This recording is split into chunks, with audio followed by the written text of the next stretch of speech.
Queridos hermanos y hermanas en Cristo Jesús, es sábado de la 17ª semana del tiempo ordinario. El Evangelio de este día está tomado de San Mateo, capítulo 14, versos del 1 al 12. En aquel tiempo, el rey Herodes oyó lo que contaban de Jesús y les dijo a sus cortesanos: Es Juan el Bautista, que ha resucitado de entre los muertos, y por eso actúan en él fuerzas milagrosas. Herodes había apresado a Juan y lo había encadenado en la cárcel por causa de Herodías, la mujer de su hermano Filipo, pues Juan le decía a Herodes que no le estaba permitido tenerla por mujer. Y aunque quería quitarle la vida, le tenía miedo a la gente, porque creían que Juan era un profeta. Pero llegó el cumpleaños de Herodes, y la hija de Herodías bailó delante de todos, y le gustó tanto a Herodes que juró darle lo que pidiera. Ella, aconsejada por su madre, le dijo: Dame sobre esta bandeja la cabeza de Juan el Bautista. El rey se entristeció, pero a causa de su juramento y por no quedar mal con los invitados, ordenó que se la dieran. Y entonces mandó a degollar a Juan en la cárcel.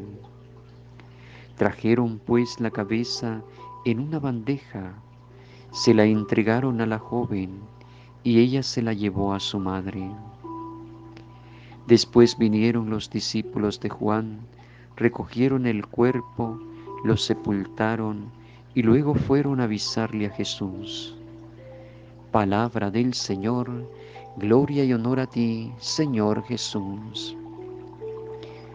Por aquel entonces oyó el tetrarca Herodes lo que se contaba de Jesús y dijo a sus servidores: Ese es Juan el Bautista, ha resucitado.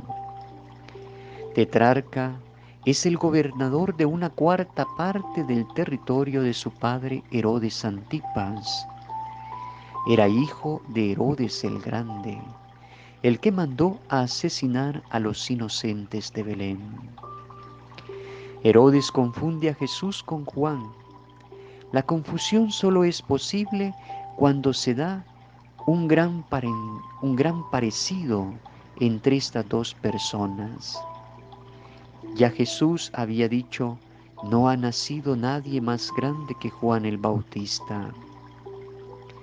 Pero también la confusión se da porque Herodes no tiene la conciencia tranquila. Le quitó la vida a un inocente.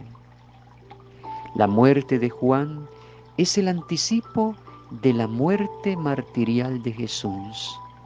Ambos son encarcelados injustamente. Ambos sufren un proceso engañoso y ambos testifican con su sangre la verdad de Dios. La figura del Bautista es admirable en su coherencia, en la lucidez de su predicación, de su denuncia. Dice la verdad, aunque desagrade a muchos. La figura del Bautista es también un tanto de la figura que nosotros como cristianos debemos de tener. Y sobre todo lo que muchas personas tienen también, que son víctimas de la intolerancia por el testimonio que muchos cristianos dan en el mundo y que también son perseguidos por causa de Jesús de Nazaret, por causa del reino de Dios. Jesús nos dijo que debíamos de ser luz, que debimos de ser sal, fermento en este mundo. O sea, debemos de ser profetas en el momento histórico que nos toca vivir. Profetas son los que interpretan y viven las realidades de este mundo desde la perspectiva de Dios. Por eso muchas veces tienen que denunciar el desacuerdo entre lo que debería de ser y lo que es en realidad, entre lo que Dios quiere y lo que los intereses de determinadas personas o grupos pretenden. El profeta va iluminando la realidad, pero cuánta persecución también sufren ante ello.